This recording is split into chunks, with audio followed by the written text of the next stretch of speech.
Bugünkü dərsimiz doyan və doymayan buxardır. Əvvəlcə onu deyək ki, ağzı açıq bir qabda üzərinə porşinlə qapayırıq. Şpris kimi porşinlə bağlayırıq üstünü. Porşin hərəkət edə bilən qapaqdır. Yuxarı aşağı hərəkət edə bilir. Və bunun içərisinə müəyyən qədər maye tökürük. Bax, bunu düşünək. Maye molekulları xaotik hərəkətdədir MKM müddəalarına görə. Başlayırlar yavaş-yavaş mayeni tərk etməyə. Və bu boş ərazidə qaz molekulları, yəni buxar molekulları əmələ gəlməyə başlayır. Çünki maye molekulları mayeni tərk edir. Yəni buxarlanma prosesi, buxar əmələ gəlmə prosesi gedir. İndi ilk başlarda bu boş ərazi rahatçılıq olduğuna görə çıxan molekulların sayı get-gedə artır. Molekulların sayı artanda artıq bəzi molekullar yavaş-yavaş mayəyə qayıtmağa başlayır. Çünki yuxarıda da konsentrasiya artdı və molekulların bəziləri qayıtdılar mayəyə. Buxar molekullarının mayəyə qayıtması da kondensasiya adlanır. Yəni bu qabda hal-hazırda həm buxarlanma, həm də kondensasiya hadisələri eyni zamanda baş verir. İlk başlarda dediyim kimi yuxarı hissə boş olduğuna görə çıxanların sayı qayıdanların sayından çox olur. Çıxanların sayına bərabər olur. Artıq molekulların sayı həddən artıq çoxdur. 10 dənə molekul çıxırsa bir saniyədə 10 dənə molekul da geri qayıdır. Və çıxan molekulların sayının qayıdan molekulların sayına bərabər olduğu an dinamik, yəni hərəkət deməkdir. Hərəkət tarazlığı. Dinamik tarazlıq yaranır. Öz mayesi ilə dinamik tarazlıqda olan buxara, şagirdlər nə deyilir? Doyan buxar deyilir. Doyan buxar. Təbii ki, doymayan buxar da öz mayesi ilə dinamik tarazlıqda olmayan buxardır. Yəni doymayan buxar dediyimiz inkar şəkilçisindən görürsünüz ki, doymayan buxar tarazlıqda olmayan buxardır və biz doymayan buxar suallarını eləmək üçün onu bərabər götürürük ideal qaza.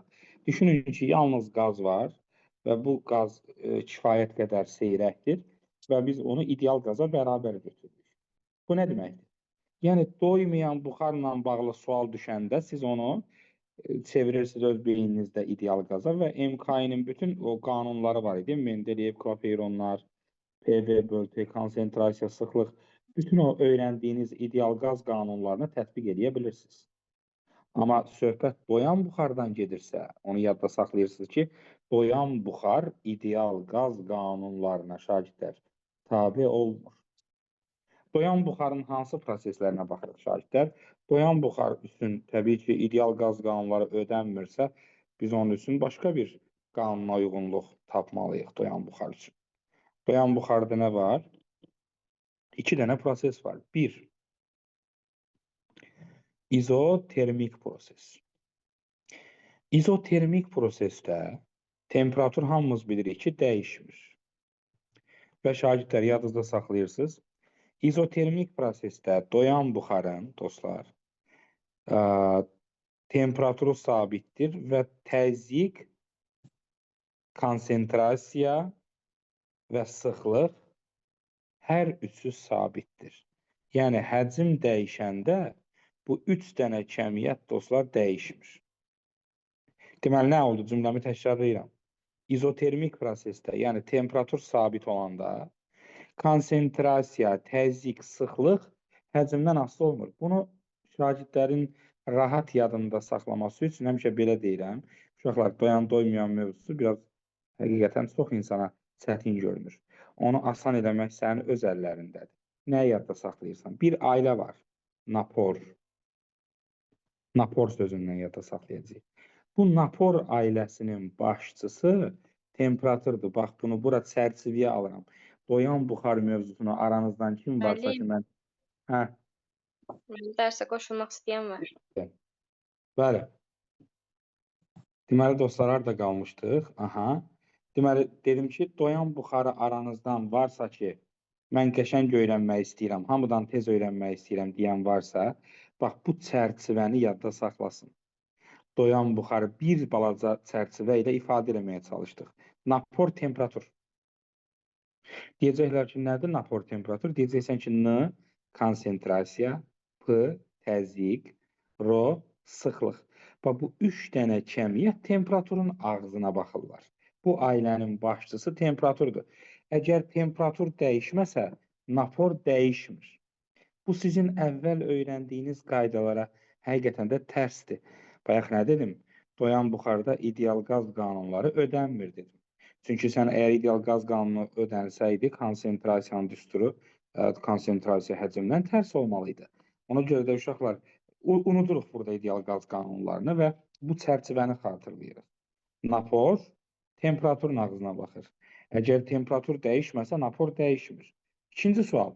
Bəs temperatur dəyişsə dəyişir. Məsələn, izoxor proses. İzoxor prosesdə həcm sabitdir. İnsan gözləyir ki, həcm sabitdirsə, sıxlıqla konsentrasiya da sabit olsun, yadınızdadır. Amma olmaz.